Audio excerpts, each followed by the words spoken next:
Yasodanandana Bhajana Ranjana Yasodanandana Bhajana Ranjana Yamuna Tiara Banachari Yamuna Tiara Banachari Jaya Radha Madhava Kunja Vihari Jaya Radha Madhava Kunja Vihari Gopi Jana Vallabha Girivardhari Jaya Gopi Jana Vallabha Yasodanandana Bhajana Ranjana Sodanandana Bhajana Ranjana Yamuna Tiara Banachari Yamuna Tiara Banachari Jayam Vishnupad Paramahansa Parabhajakacharya Ostaterasata Sri Sriman His Divine Grace Srila A.C. Bhaktivedanta Swami Prabhupada Ki Jayam Vishnupad Paramahansa Parabhajakacharya Ostaterasata Sri Sriman His Divine Grace Srila Bhaktisiddhanta Saraswati Prabhupada Ki Ananta Gaudiya Vaishnavinda Ki Namacharya Srila Haridas Thakur Ki Prem Shiko Shri Krishna Chaitanya Prabhu Nityananda Shri Advaita Gadadhar Srivas Adi Gaur Bhaktivinda Ki Sri Sri Radha Radhanath Ki Giri Govardhan Ki Chaitanya Mahaprabhu Ki Temple of the Vedic Planetarium Ki ISKCON Durban Ki. All glories to the assembled devotees. All glories to the assembled devotees. All glories to Sri Guru and Sri Gauranga. All glories to you, Srila Prabhupada. Since there might be some Bhagavatam in here, we will say the invocation. Om Namo Bhagavate Vasudevaya. Om Namo Bhagavate Vasudevaya. Om Namo Bhagavate Vasudevaya. Om Namo Bhagavate Vasudevaya. So there's two kinds of Bhagavats. Can someone name one of them?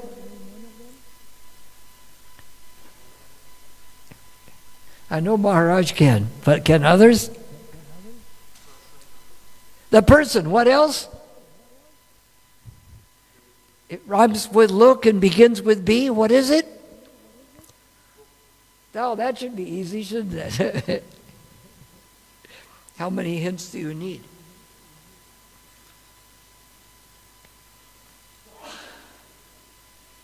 Okay. Hyderabad again.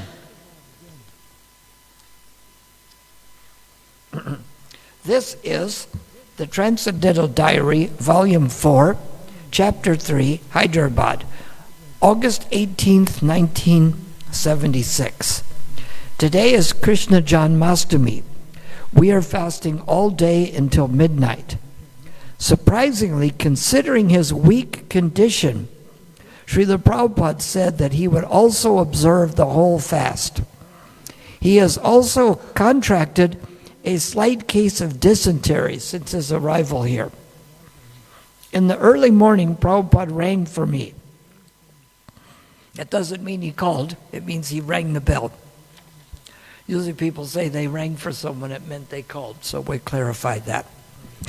Although I had supposedly cleaned his rooms, he noticed that his silver lotus was tarnished and that the balcony was covered in a thick layer of dust.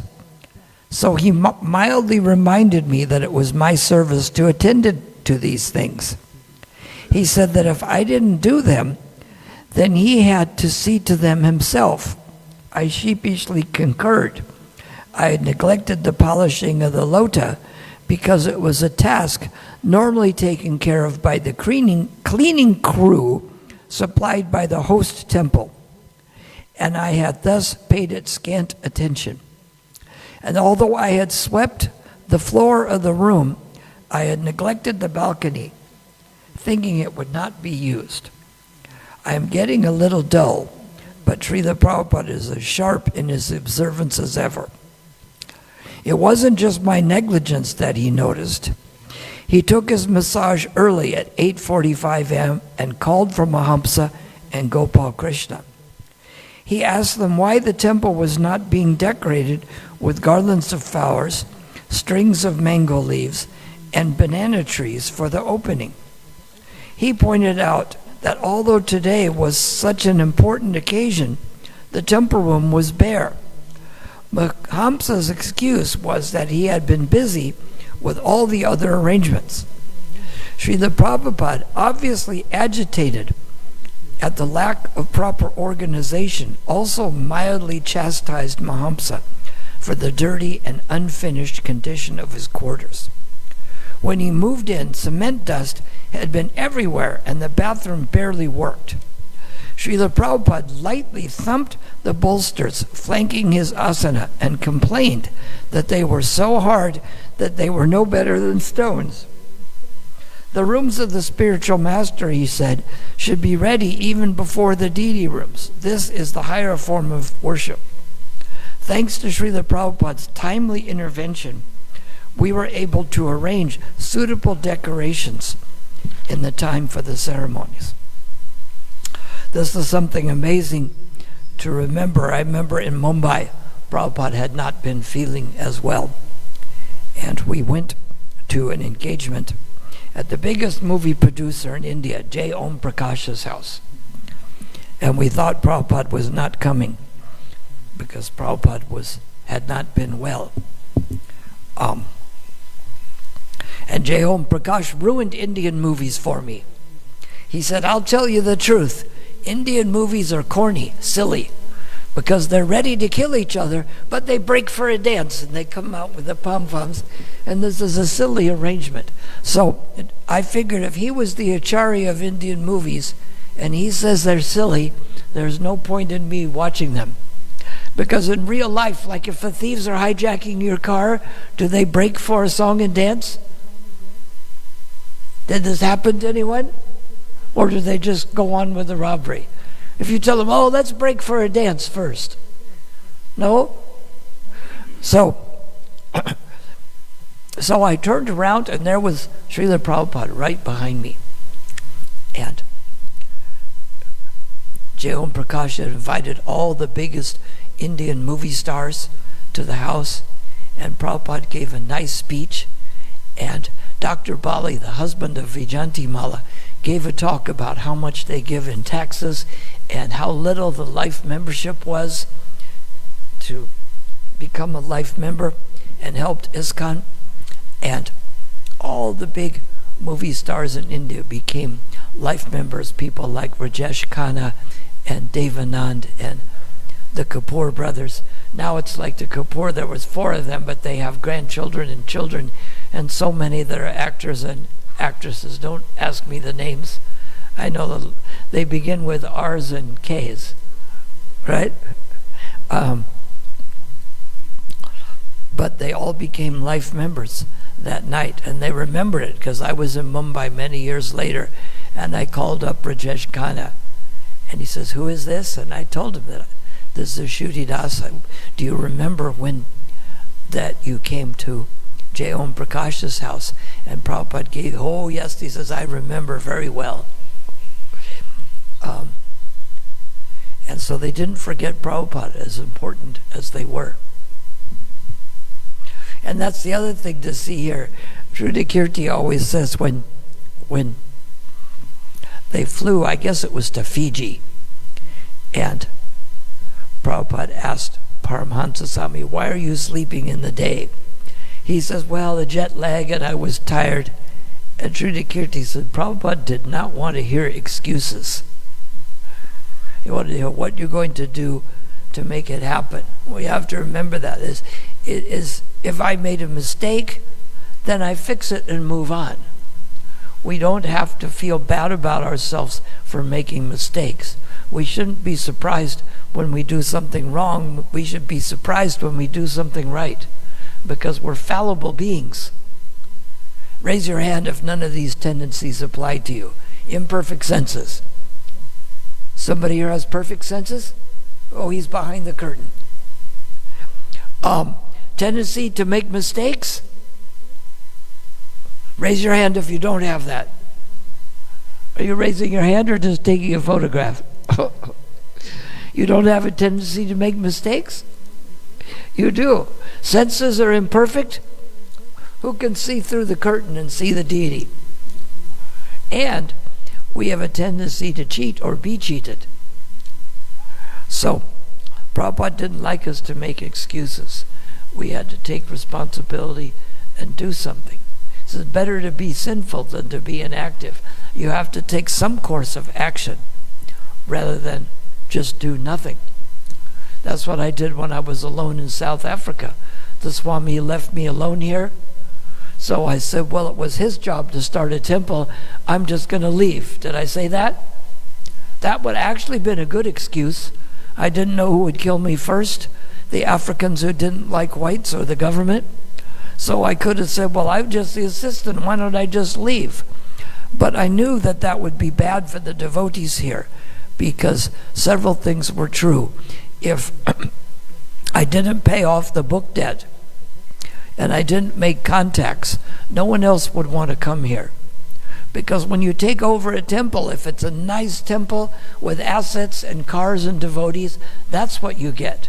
If none of that exists and there's a big debt to the book fund, that's what you get. So I knew that I had to take some responsibility and not make excuses. I wrote to Prabhupada saying that even though the Swami had left me alone, and even though I'm $15,000 in debt, I'll have to order more Bhagavad Gitas and tell the people they can't have the Gitas unless they buy the whole set. And I'll make incense sticks, and I'll come up with some other plans to collect to pay off the debt and make some contacts here so that someone else comes. So a letter came back from Prabhupada, and I thought maybe I'm in trouble for all the decisions I made. So I opened up the letter, and the first line said, I'm very much pleased at the responsibility you've taken to spread Krishna consciousness alone in South Africa at such a young age. And I thought, this means I'm not in trouble. You get a letter that starts with, I'm very much pleased at the responsibility you've taken. It makes it worthwhile even with other difficulties. And he wrote that somehow or other I'd been left alone, just like our Narada Muni, and Narada Muni became one of the greatest devotees. He said, I am praying to Krishna that you will have the strength and enthusiasm to carry out this mission.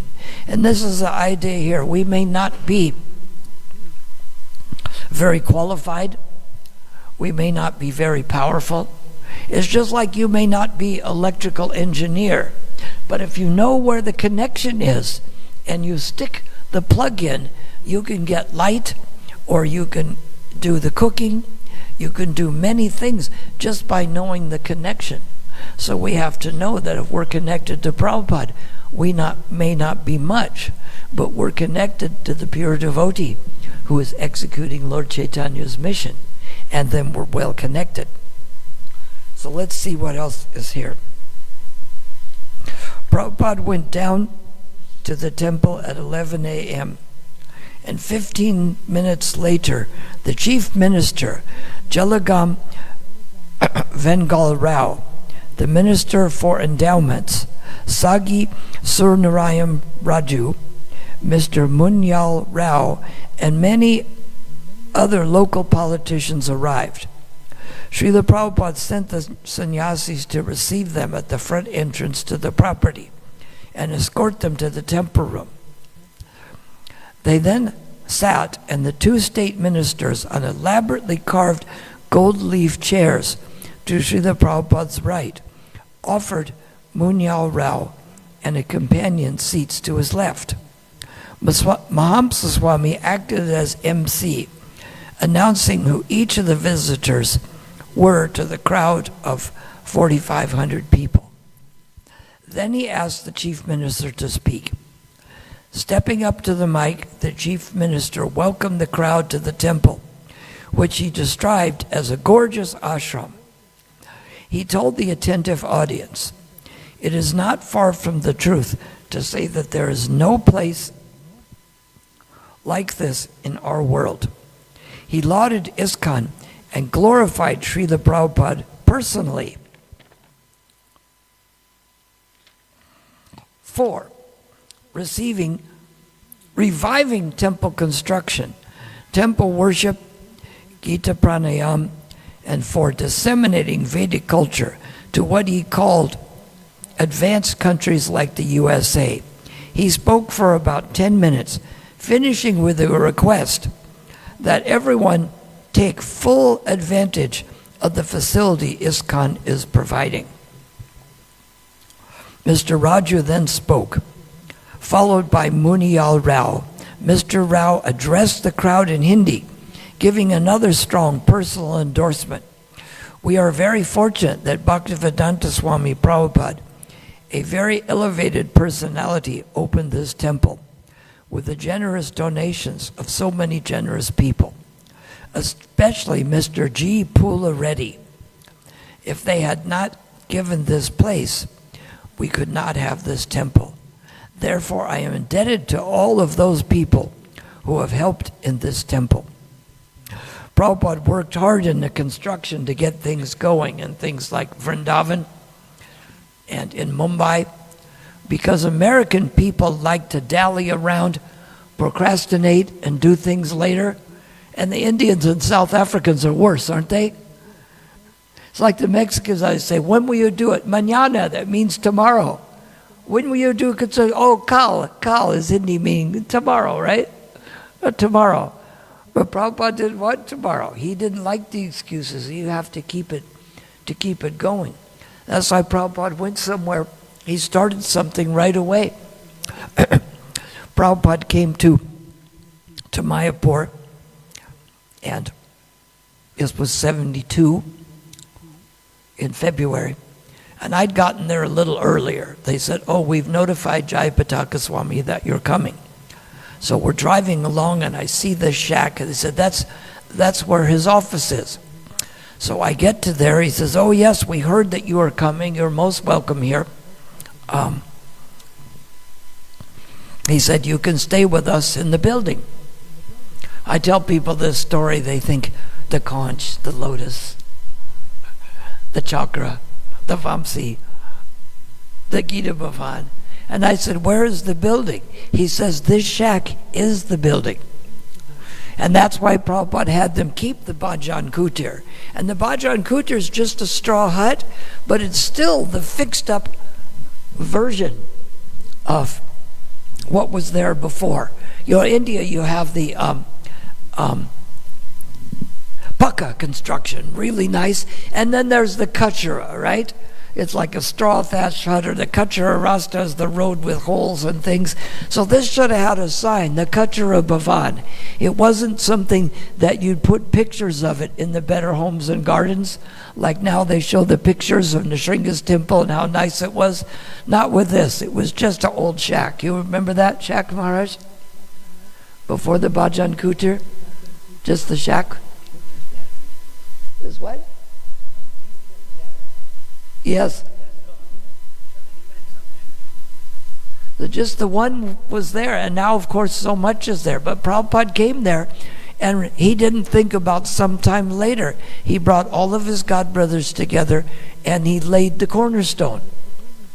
So like in anything else, we have to get started. Just like with chanting. We come to Mangal Artik, and if we wake up before that, we start with rounds. You don't think I can be doing this later. You get started right away. Because if you have to make a mistake with chanting, it's better to make the mistake of doing too many rounds instead of too few. Now, of course, it isn't really a mistake, but if it is, it's better to do too many than too few. It's like money. Would you rather have too little money or too much money? Would anyone say too little? Even more so with chanting. So we will go on here. Declaring himself an avid reader of Bhagavad Gita, he enthusiastically lectured the crowd at times sounding like an apoplectic fundamentalist preacher, as he warned his audience to devote their time to hearing the words of great saintly persons before impending destruction or pralaya overtook India. We should meditate on those words, not that we hear from one ear and let it out the other. That is not punya, piety. Just like the chief minister said, that we Indians, we are taking to their Westerners' way of life, they to ours. He said that we are losing our intelligence. I really feel that days of pralaya are coming near. It is very bad, very bad. Dharma pralaya. Therefore, I request you all that when a saintly person comes to preach among us, we should take his teaching to our hearts and do some service to the humanity. And we should not deviate from bhakti marg. Bhakti has become a joke these days. If I started wearing saffron cloth or chanting Hare Krishna, the whole world will laugh at me.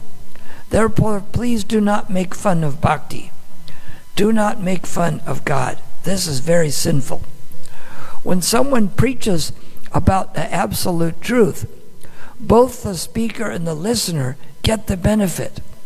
In the same way, when someone blasphemes, both the speaker and the listener get the bad reaction, sinful. That's why we have to be very careful if someone is making up faults about other devotees, that we let them do that unless it's blaspheming, making trouble. But we don't want to participate in that, because then we're participating in the first offense is to blaspheme devotees who've dedicated their lives to propagating the holy name of the Lord. And there's ways that can help us not think from that. You know what the Rotary Club uses as their motto? That speech should be truthful, pleasing, beneficial, not agitating to others, and based on true knowledge. Where does that come from? Anyone know? What is that called? It's called the austerity of speech. What book is it in? Yes, it's in Bhagavad Gita. So they read that and said, hey, this is a good thing to have as a motto. So when we're going to speak, we think, well, is it truthful? If it's not truthful, why are you speaking it? And if it's not of any benefit, it's like I can point out different varieties of plants out here. There's this one, there's that one, there's that one, there's this one, and there's the other one. Now, I pointed out different varieties, but it's not any benefit because I really don't know the names. Of course, we have a chart down there. You can find it. So if it's not beneficial, why am I speaking it? And if it's not pleasing, like Prabhupada said in Collection, you present a bold proposal in a humble way.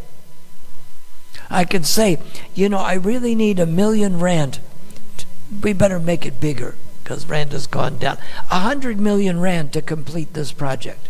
But if I just get 10% from you, I'll get the other 90% somewhere else. Or I can say, I need 100 rand, I need it now. The 100 rand seemed like the insult. When I said 10% of 100 million, what is that? That's 10 million rand. But you asked for it in such a nice way, right? I say, people are donating either 10 or 20,000 rand for these. Which would you prefer? So you make it truthful, but you also make it pleasing. So we figure that in Bhagavad Gita there's only 700 verses. So of all the things that could be in there, if something like the austerity of speech is there, it should be something important. Now this may shock some of you, but do you know that on the internet, not everyone follows this? Do you know that? Some people put things on the internet that don't pass the austerity of speech test. They put in their opinion. They put in lies, rumors, all kinds of things. So we have to be careful not to be involved in this. You can use the fact checked, and you look for the things that are positive. We can present our books and our philosophy and our temple all day long without having to insult other temples. You can promote your temple and your books. But we have to be careful not to. It's not only offense, but it becomes counterproductive. If we make the devotees lose faith in each other, they may lose faith in the exact thing they need. Let's see here. On this auspicious day, I congratulate the Chief Minister and everybody who has come here. Also, special congratulations to Swamiji. I have a special respect for Swamiji.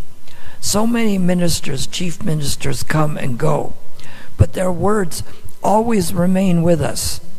In the same way, these saintly persons preaching will always remain with us. Their name always remains in the hearts of people, and their good deeds always remain with us.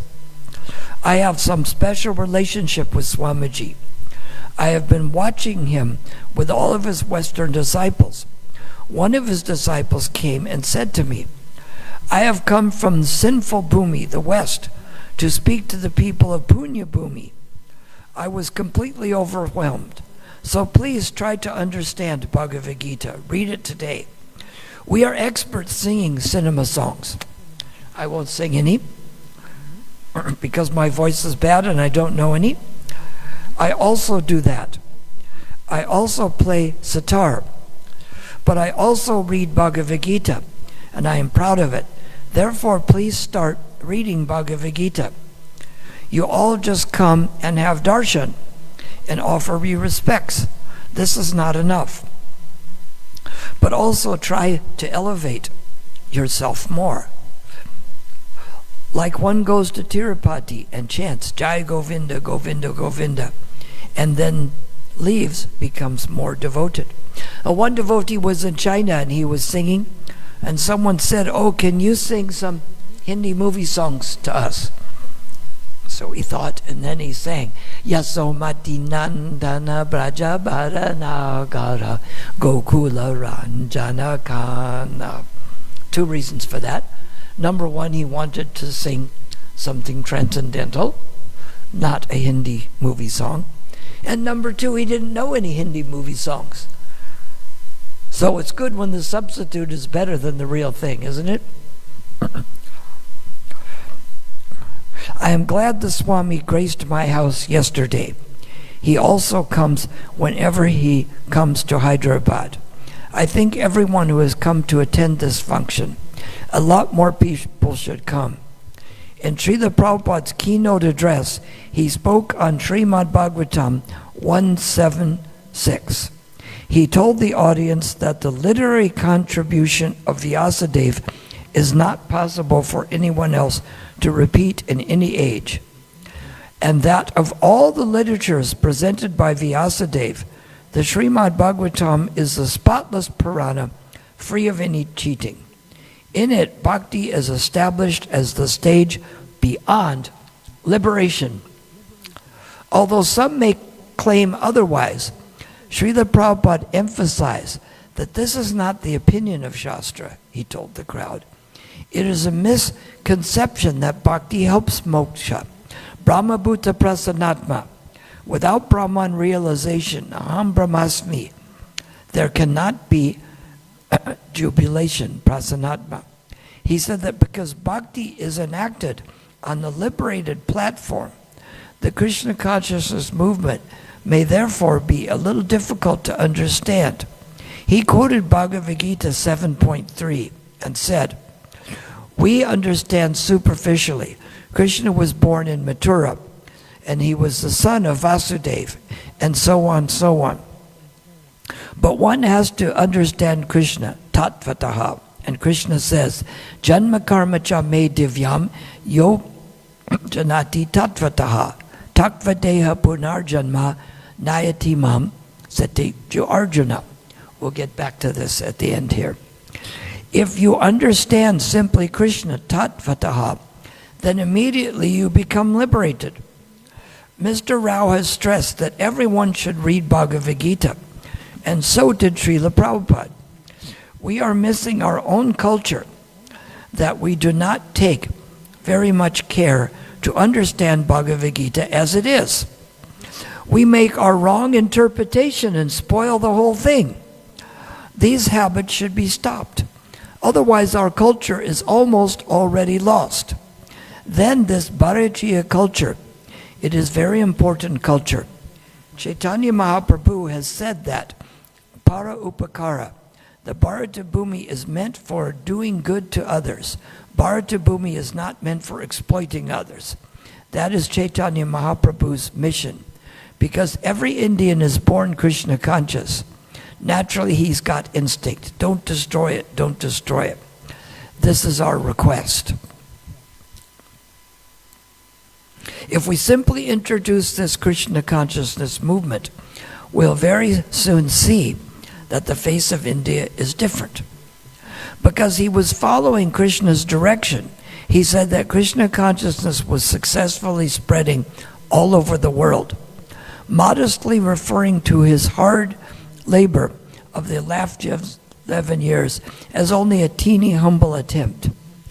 As he repeatedly does, he urged one and all to participate in their culture in the spirit of Lord Chaitanya. So if one man could do, if you say some success, why not all of us? Chaitanya Mahaprabhu has given power of attorney to the Indians. Bharata Bhumi Haila Manasa Janma Yara. He's speaking to the Manusha, not to the cats and dogs. First of all, try to understand what is the purpose of life. That is called Janma Saraka. Go everywhere. There is very good demand for Krishna consciousness. So everyone should be prepared. Everyone should understand Bhagavad Gita. Of course, it is not possible for everyone to go. Still, if one understands, that is also Chaitanya Mahaprabhu's order. Amara Aganaya Guru Hanatara Edesha. He says, every one of you become a guru. Even though you are not very much educated or not born of a very high family. You simply, Yara Dekatari Kaha Krishna Upadesha. That's all. Don't adulterate it. But as Krishna says, you become guru. So I have tried that. I have tried to follow Chaitanya Mahaprabhu's mission, and I am presenting Bhagavad Gita as it is. There is no magic, there is no jugglery, people are taking it. If you do this, everyone will be happy. The world will be happy, and India's glory will be spread all over the world. Thank you very much. Srila Prabhupada finished. His lecture finished. Srila Prabhupada dismounted the Vyasasan and went with his guests to the front of the deity room for the first darshan and arti. The temple room was packed with eager visitors, all pushing and straining so as not to miss the sight of their lordships. We waited and we waited. Our pujaris were struggling to get everything ready. But finally, with the help of Sankat Kumar Bhattacharya and his fellow Bangalore Brahmanas, they opened the doors at 12:15 p.m. With a great cheer, the clouds surged forward. The priests blew 3 long blasts on their conch, announcing the imminent appearance of the Supreme Lord and his eternal associates. When the curtains opened to reveal the splendorous forms of their lordships, Sri Sri Radha Madan Mohan, Sri Sri Gaur Nitai, and Sri Jagannath, Baladev, and Subhadra, all were beautifully dressed, and the crowd pressed forward, yet again while our devotees chanted in an ecstatic kirtan. Srila Prabhupada appearing well satisfied with the ceremonies, remained with his guests at the front until the end of Arti. Then the chief minister and other guests took their leave, and Srila Prabhupada returned to his rooms, where he stayed for the rest of the day. But the temple room remained crowded. the entire afternoon as people patiently received their packets of prasadam and awaited the next arti at 5:30 p.m. Most of the devotees went out on a Harinama parade through the city. An elephant led the procession, carrying the small Gaur-Nitai deities. Even when the parade left, the temple stayed 3/4 full, but there was no program to keep the guests engaged. Seeing this, I took the initiative, and without being formally asked permission from Srila Prabhupada, who was still napping, I went down to chant over the microphone. As the time for the Arti evening grew, near 100 more people appeared, so I also gave a short talk on the benefits of chanting Hare Krishna. The parade returned at 6:45 p.m., and after another energetic arti, the devotees asked the crowd to sit where they were chanting bhajans.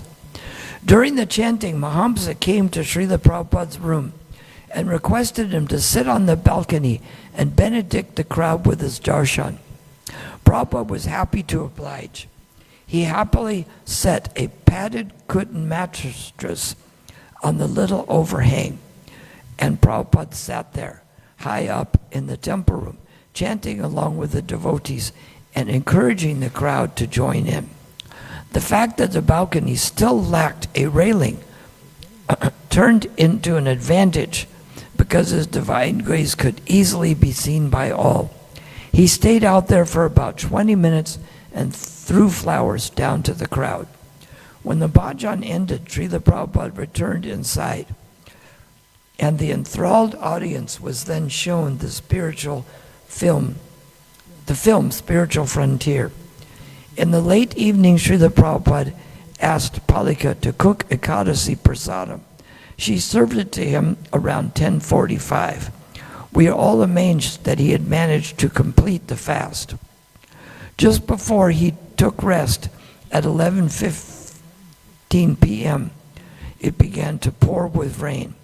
Watching from the windows as the heavens opened up, Prabhupada smiled contentedly and said it was an auspicious time, that everything had been a success. It was difficult for him to rest, however, because of the noise coming from the huge crowd that had gathered for the midnight arti.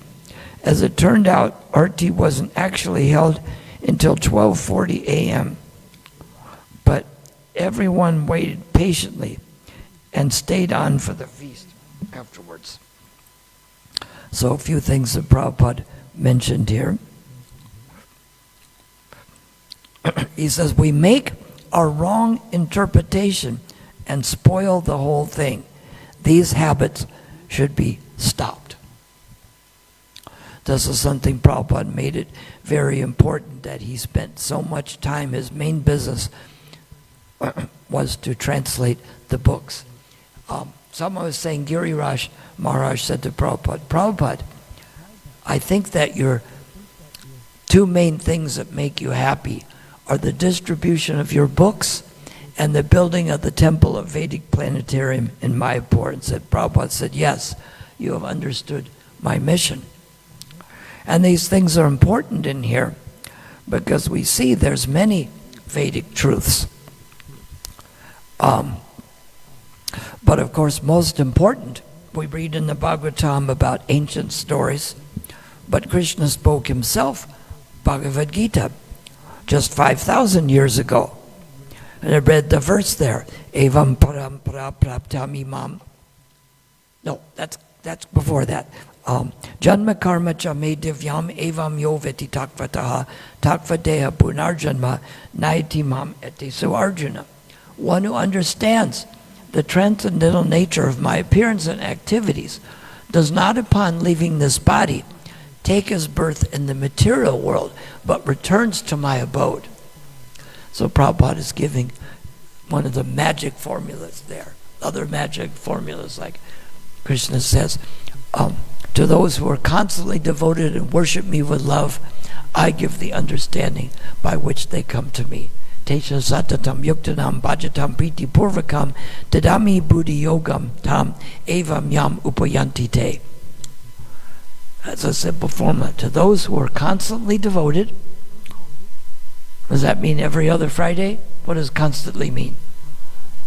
And worship me with what? Desires and, no, love and devotion. Worship me, I give the understanding by which they come to me. So these are formulas. That's why we call it the science of self-realization. You bake a cake, you add the flour and sugar and cook at so many degrees for so many minutes. A formula there is constantly devoted and worship me with love. That brings the understanding. That's the result you get. And Krishna says, is talking about one who understands the transcendental nature of my appearance and activities, does not come back to this material world. So do we get that by speculating, or do we read it in the authoritative literatures? Speculating? Make up some of our own pastimes? Trouble is that has no benefit.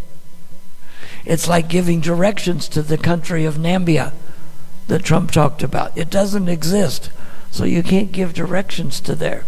So we want to talk about pastimes that actually exist.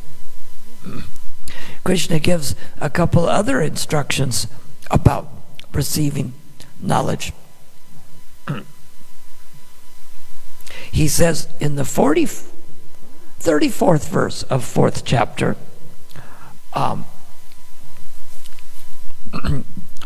one who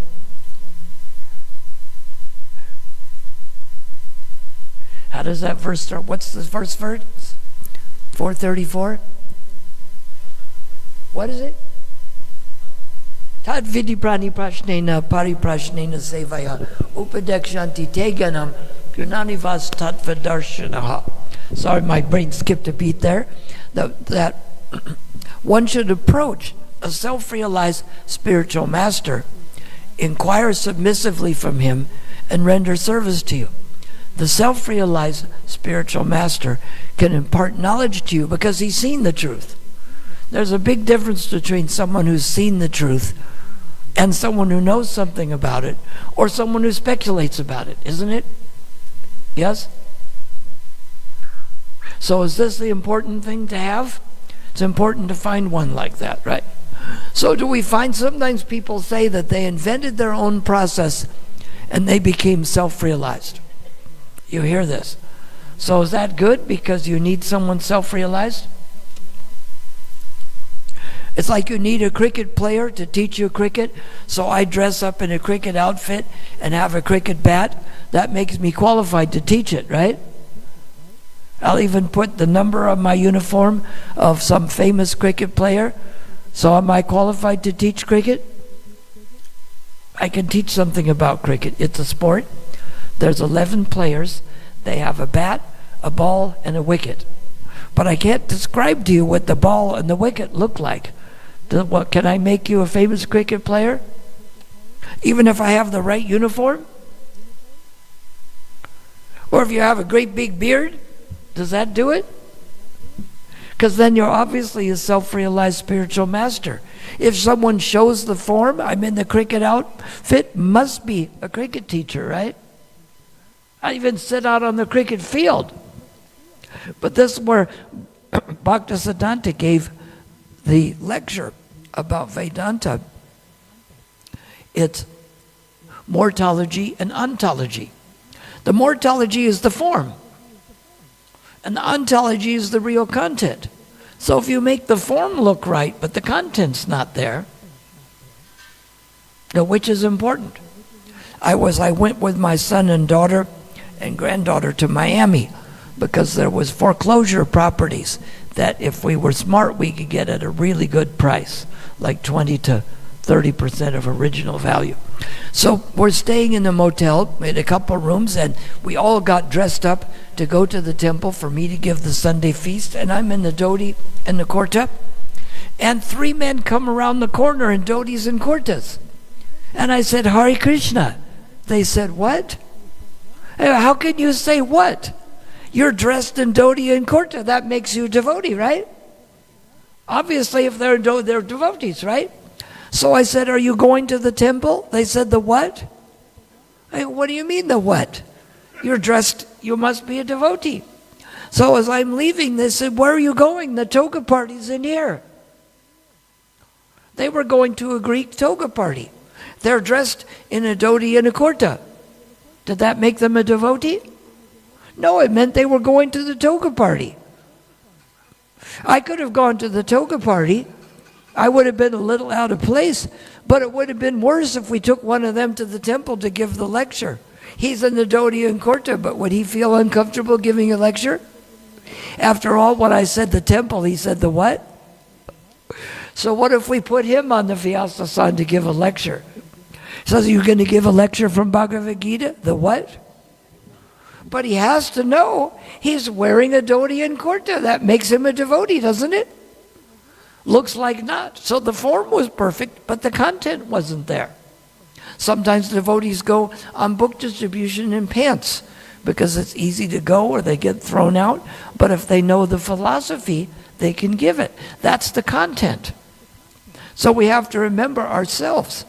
You know, do we get dressed up nice? You know, I try to look nice. Make the beads and the kurta from the same cloth.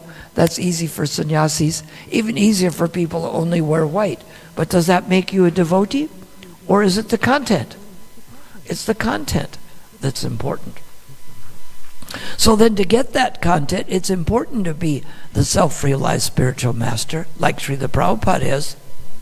But what else is important? Krishna is saying that one who knows the transcendental nature of my pastimes does not take birth in this material world.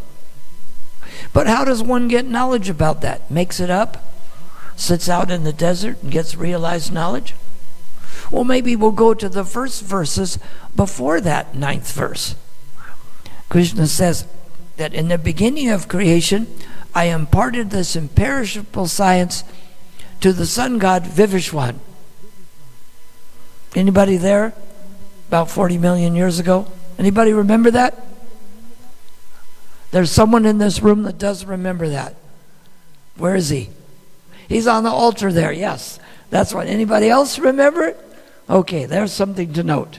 Krishna remembers, you don't. So, then he says, Vivishwan spoke it to his son Manu, and Manu spoke it to his son Ikshvaku. My son is named Ikshvaku, but I'm not Manu. And Ikshvaku is good with knowledge, both spiritual and material. He said then the famous verse about how this knowledge is passed. Evam parampara praptam imam raja rishi vidu. It's departed in disciplic succession. Just like Prabhupada says, you don't find fault with a person, but ask, what is your philosophy? And where did you get this? Well, I went to Swami Hajpajananda at the Concoction Society, and he made up a whole bunch of things that benefit himself and me.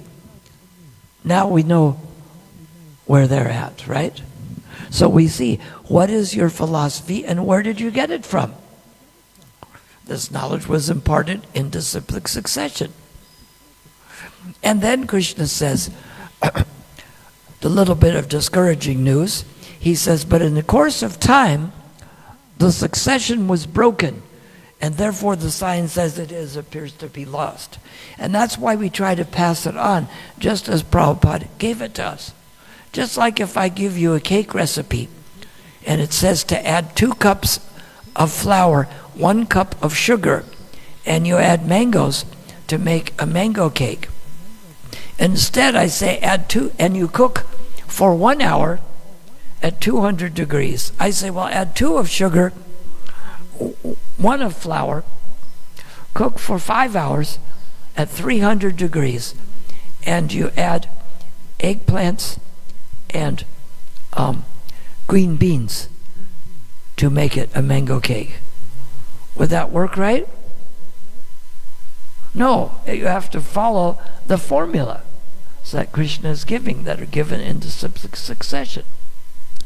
So then, of course, Krishna is perplexed by this. It says that Krishna isn't perplexed, but after Krishna tells Arjuna that very ancient science of the Supreme is today told by me to you because you are my devotee as well as my friend.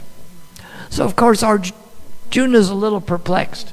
He says, how do I understand that you spoke this knowledge to Vivishvan? Because he's senior by birth to you. It isn't mentioned, but it's about 40 million years back. Anybody remember that far back? Anybody here remember over 60 years ago? I do. A couple of us do, right? The sannyasis in the front remember over 60 years ago, right? But no one else here does, do they? But nobody remembers over 40 million years ago. So then Krishna explains a few things different about himself. He explains that although I am unborn and my transcendental body never deteriorates, and although I am the Lord of all sentient beings, well, first he said, many, many births both you and I have passed. I can remember all of them, but you cannot. Then he says that that he descends as he is. The word Sri Jamiyaham is there. And although he's the Lord of all sentient beings, he descends as he is. And then he says, Yada yada hi dharmasya glanir bhavati bharata abhutanama dharmasya tadatmadami Sri Jamiyaham. Whenever there is a rise of irreligion and a prominence of irreligious practice, at that time I descend myself. Then he says, Parijanaya sadhunam vinasaya traduskritam dharma samsthapanarthaya sambhavami yuge yuge.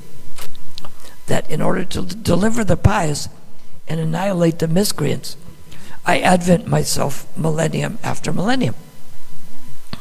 Why do we use the Sanskrit? Why does not the English? Rick Perry, the governor of Texas, said if English was good enough for Jesus, it should be good enough for the Mexicans. What's the problem with that? Jesus didn't speak English. Well, how do you get the Bible in English? They translated it. Is there a chance there for the succession to be broken? This is why we use the Sanskrit. Krishna says, Patram pushpam phalam toyam yo me bhakta prayachati. When he says patram, that means meat, right? No, anybody that knows Sanskrit or even Hindi knows that pata is a leaf. But if I take the Sanskrit out and just give the translation in English and say, Krishna said to give meat, I may get away with that. Did that happen in the Bible? Where did it happen, Isaiah? Do you know? Yes, it said in the Greek, it said that Jesus gave the people bromide. They translated that in English to Jesus gave the people meat. I told that to one Greek lady. She says, no, bromide doesn't mean meat, it means food. So if someone says, what are they serving down below? And someone says, they're serving food. Someone says, what was that? Oh, they're serving meat. No, it doesn't mean that. So if the translation is given without the original, it's easier to change it, isn't it? So we have to be very careful not to change that and to study it. That's why, isn't it, people who really want to study the Bible, they learn Greek and study it in Greek because they want to know the original. That's why devotees quote the verses in Sanskrit, because if I give that verse in Sanskrit, somebody can research that maybe I gave the wrong words. So, which one is important? Answer A, to find a devotee who comes into cyclic succession. Answer B, to find someone who's a self-realized soul. Answer C, both. Or answer D, neither one. Which one is it? Both. Not neither one. It's both. So it's one thing if the knowledge is into succession. Let's say I get a book into succession. Said, this is the book of knowledge. What's in it? I don't know. I didn't read it. Is that helpful? No. So we have to try to read the book. Having the book is good, but reading it is better. This is the problem with Bhagavad Gita and Srimad Bhagavatam, is that people who don't read it don't find out what happens to the people who don't read it. And we find that Krishna doesn't talk like in a condemning way, like they do, if you do this, you'll go to hell. He gives the cost to benefit. You engage in pure devotional service, you go back to Godhead. The cost is to worship Him constantly, give love, but you get out of the material world and go to be with Krishna eternally. You act in the mode of goodness, you may have poison in the beginning, but you get nectar in the end. So the cost isn't quite as high, but the benefit is way less. The cost is maybe half as much, but the benefit's 1%, and it's limited. Then the mode of passion. Some people think that's best because you get nectar in the beginning. It's only important what you get now, right? Isn't it? No, because what about what you pay later? And you get poison in the end. So we have to understand, here's the cost. You get the benefit right away, but what you pay is way much more for it than you should pay. So the cost to benefit costs a little less, but the benefit's a negative benefit. And in mode of ignorance, the cost is even higher, and the benefit is even worse. So it behooves someone to understand. This is what Sankhya is, counting, understanding the cost to benefit. They teach this in business school things too, that you have to know the cost to the benefit. Like Prabhupada says, you have to educate yourself on the matter. Is that important in medical affairs, business affairs, spiritual life? All of the above or none of them? Which one is it? All of the above. You better understand something about it. Otherwise, if I'm telling you I'm selling you property in Nambia at 1/4 the price, you think you saved 3/4 of the money, right? But when you research, what do you find out about Nambia? It has some great benefits. No crime, no diseases. What's the drawback to Nambia? Who knows? What is it? Not Namibia, not Zambia, but Nambia. What's the drawback? It doesn't exist. So if I give you a deed to land there, what is the value of it? But if I give it to you at 1/4 the price, it's a good deal? This is what people think. They're getting something bad or negative value. And they name it. They say a rose by any other name is just a rose. They have a drug in Durban called sugars. Sugars is amphetamines. Amphetamines are bad. They speed you up. But it also has heroin that's even worse. And then it also has rat poison. Now, what if I give you this at half price? Are you saving money? No. Which would be better? To get the sugars drug at full price, half price, or if you had people, pay people money not to use it? Which is the best? Pay somebody not to use it. If you have to pay 100 Rand not to use it, isn't that better than taking someone that has poison and 2 other kinds of intoxicants that have very negative effects? So if you can not take it for free, that's the best advantage you can get in that. You don't take it for free. People do things that many. There's a little seedy bar up the street here. And if people come out of there at midnight drunk, perfect opportunity for somebody to rob them and steal their car. And of course the thieves consider this a public service crime. You know why? Because if the person gets in their car, they drive home drunk. So as a public service, they steal their car so they don't cause an accident or end up in jail. Is it a public service crime? Not exactly. But here in the mode of ignorance, if they're stumbling out of the bar, they're a target for someone to steal their car. If they don't get it, they drive home drunk, risking their life and others. So either way, the consequences are bad. If you're at the temple doing service, if you get to cut the vegetables, sweep the floor, or worship the deities or engage in kirtan. Is one of those bad or are all of them good?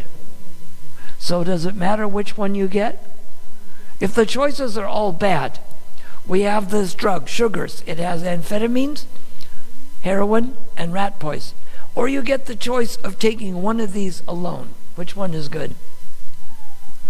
None of them. It's a matter of what's bad and what's worse. But when it comes to the choices of devotional service, any one of them is good. We have to remember that we want to go, our time is limited, so we want to go to the right place and do the right thing. And it behooves us to study the books. I remember how much effort Prabhupada put into translating these books. In Mumbai, I would go to bed at 10 at night, and Prabhupada was in his room translating books. When I'd wake up at 3:30, he was still translating them. Because if we have to ask, which is going to give us better direction? To speculate on what is spiritual progress, or to find out from someone who actually knows? Just like if I get in the car and drive, and I want to go to Phoenix, what do I need to find out? Where Phoenix is, right? And maybe more detailed information, because I may end up in Phoenix, Arizona, right? We need to have the detailed information. So Prabhupada gives us here, that's why he says don't concoct something. Give the knowledge the way that it is, and try to elevate people and yourself. Shall we quit there? Any corrections or comments? Anyone like to say why sugars is good? Then maybe if you give it to violent criminals, it kills them and that reduces the crime. So there may be a benefit to something like this, right? But not for us, right? Just like we say how Krishna changed into the cows and the cowherd boys. Can this knowledge be explained? Exactly how he did that? The answer is yes, but not by us to us. Who did Krishna explain exactly how he changed into the cows and the cowherd boys? It was to Balaram, because Balaram is the first expansion of the personality of Godhead. Balaram can understand some things that we can't.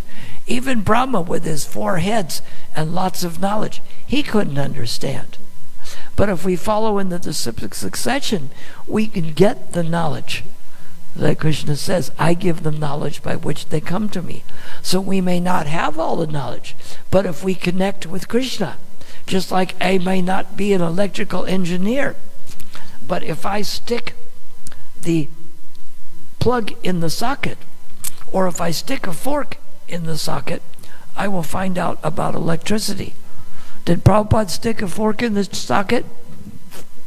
He did as a child, and he had an electrical experience. Prabhupada was Abhay Charan. He was not afraid to do things. He climbed up on the Victoria Monument. He came to America. He came on a first-class airplane, and they met him at the airport and took him to the temple. No, he went on a cargo ship and wasn't quite sure where to go. This is a big task. Some other people, they said, why didn't you come to America? I said, well, the temples weren't ready for me yet. If Prabhupada had to wait for it to be ready, could we have gotten it ready in America without him? No. So we're lucky that Prabhupada didn't wait for that. All right, Hare Krishna.